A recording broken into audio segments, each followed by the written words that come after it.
And I give you guys this page to start today to kind of give you a little window into what these Europeans are thinking. Now again, when the peace talks begin in Paris, Woodrow Wilson shows up. Now, it's very rare for presidents to actually physically negotiate treaties. It doesn't happen. But Woodrow Wilson, this idealist, says, I can remake the world. I can make the world war-proof. He has his 14 points, and as he's spelling them out, his European allies basically tell him, these all sound very nice, but we don't care. Because the Europeans have suffered way more than the Americans. As you guys saw in your chart, just the numbers are hard to equate. Now, we didn't get involved in this war until later. We don't get involved until 1970. The Europeans have been slaughtering each other for 3 years before we even get involved. What the Europeans are going to push for is a very different kind of peace. And what they're going to come up with is perhaps the biggest mistake in modern world history. They're going to come up with a treaty to end the war called the Treaty of Versailles. But because of Versailles, we're going to see in just a few years 60 million people dead. Numbers that dwarf the World War I numbers.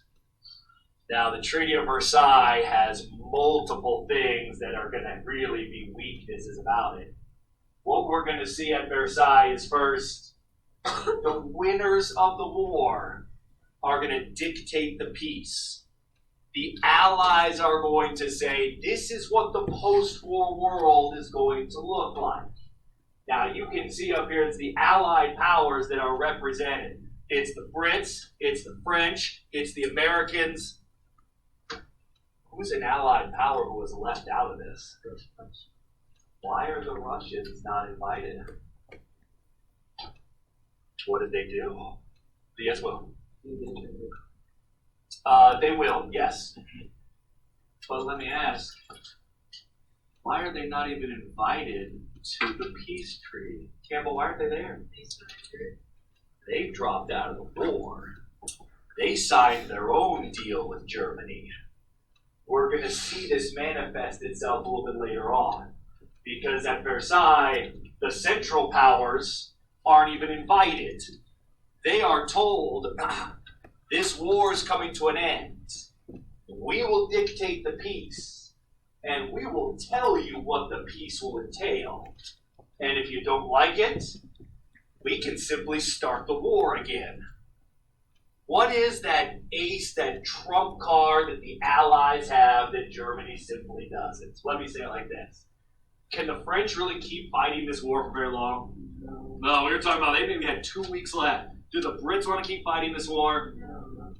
Can the Americans keep fighting this war? Yes. This is the one real trump card that the Allies have. We still have the Americans. Germany has nothing. They have fallen apart. Austria-Hungary is dissolving. Their empire's broken. The Ottomans are going to break apart as well. The Central Powers have collapsed. When Woodrow Wilson comes to these meetings, he says, I'm going to change the world. His allies basically tell him, we don't care. You have not suffered like we have suffered. Our societies almost broke down. You might want a new world. We want revenge. We want to be made whole again. We've lost an entire generation of young men. We want to make certain that Germany can never make war again. Wilson's European allies are not interested in making the world war-proof. They want security. They want guarantees. They want to be certain they don't go through this ever again. When the Treaty of Versailles is written out, it has a total of 440 articles, 440 pieces to the treaty itself. Of those total 440 articles, 414 of them are designed to punish Germany. They want to break Germany. They want to destroy it. They want to be certain that Germany will never rise again. Now, I should probably kind of pause here. Why do you think the Allies set their vengeance on Germany? Why is it not Austria-Hungary? Why is it not the Ottoman Empire? Why do they focus on Germany, do you think? Bill, what do you think? Germany was blowing up American ships. That's true. That's part of it. The Battle of the Atlantic is going to be sinking all these neutral ships, sure. What else is there? Well, something else.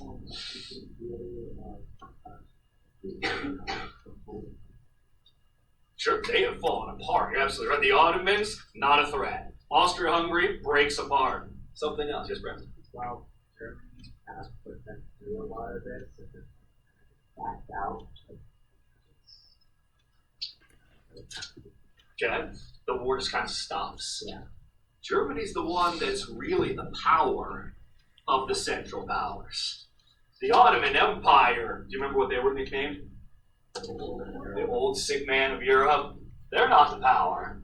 Austria-Hungary, one of the German commanders said, having Austria-Hungary as an ally is like being handcuffed to a corpse. They keep falling apart. They keep making mistakes. Germany's the one that needs to be crushed. And the Allied powers are certain it will take place. Now, I do want to talk about just a handful of provisions of the Treaty of Versailles. Just a few of these articles. Then we're going to talk about the problems that come with it. One big provision is we're going to see 9 new nations are created within Europe. As these empires fall apart, we need new countries. As the Allies draw the new boundaries of Europe, they make these 9 new countries in between Germany and Russia. Now, these new nations are going to come into existence because, one, the empires have fallen apart. These new nations are independent. But they also serve another purpose. They serve as buffer states in between Germany and Russia.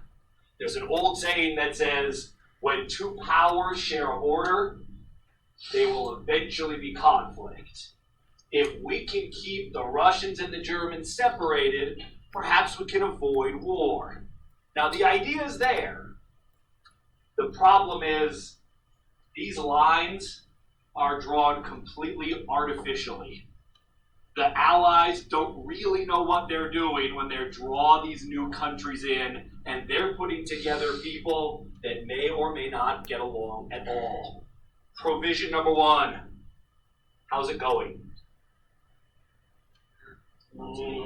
At best, it's average. Oh, it gets worse. Number 2, Germany is told, you cannot have a standing army anymore. You can have enough men in your army for your own defense, and that's it. It's limited in the Treaty of Versailles to 100,000 men. 100,000 men is not even enough to protect basically the northeastern corner of Germany. They're limited fantastically. To make it even better, they're told you can't have a navy. All those gigantic battleships that you built, that you really had one big battle at Jutland and then you left in port, you get to hand those over to the Brits. Give us your navy. Now I should ask, is that crushing Germany? Oh yes. Is it humiliating? We're going to see German commanders, these naval officers, purposefully blow up these battleships instead of hand them off to the Brits. How's Provision 2 going so far? Now I should ask, is it crushing Germany? Is it humiliating Germany? Oh, yes. Number 3, Germany has to hand back a chunk of territory that they won back in 1871. They've got to hand back the regions of Alsace and Lorraine. This is eastern France that the French have vowed, we will get it back.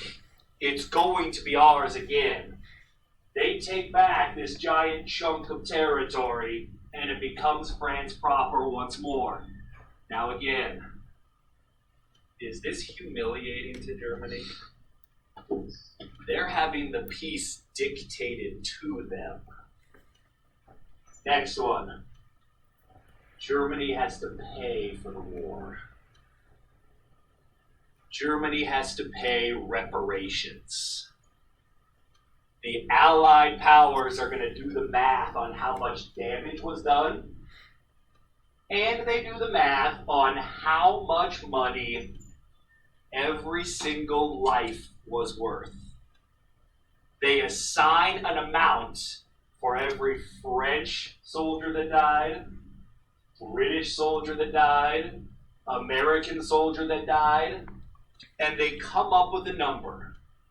They say Germany owes the Allies $33 billion in 1918 dollars. Rough math, that's about, let me see here, about $1.5 trillion. That amount of money doesn't even exist. It's just a number. Quite literally, there weren't that many dollars in the world. They couldn't pay it back. Why do they say Germany has to pay back this amount of money that doesn't even exist? What's the goal? Yes, well, they'll be forever in debt. In fact, the payment plan was set up that Germany wouldn't get out of debt until 2016. They were supposed to make their last payment just a couple of years ago. We're going to talk about what happens to the reparations a little bit later on. Now, let's talk problems. There are plenty of them. First one we're going to talk about is going to be something that I want to be certain to highlight here because this comes back to the theme. Germany has to accept what's called the War Guilt Clause. They have to take full responsibility for starting the war. It's their fault. Now let's kind of back up a little bit here. What was the one spark that starts the war? What was his name? Who was it? Will, who was it? You're absolutely right. Who was that? Gabriel Princip is the one who does the assassination. Oh, mercy, I'm so glad we went over this. Who gets assassinated to start the war?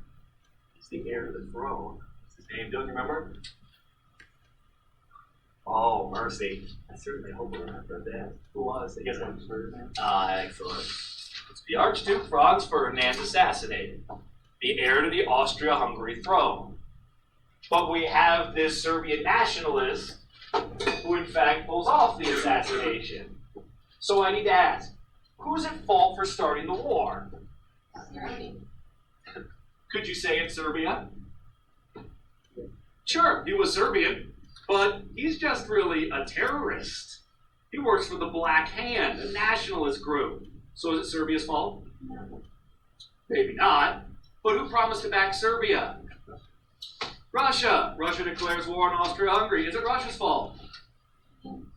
Maybe. Is it Austria-Hungary's fault? Is it Germany's fault? Is it really any one person's fault that all these empires go to war? Well, it is one person. It's the assassin's fault, but he's not really tied to anyone. Now the Germans are told, you have to accept full responsibility.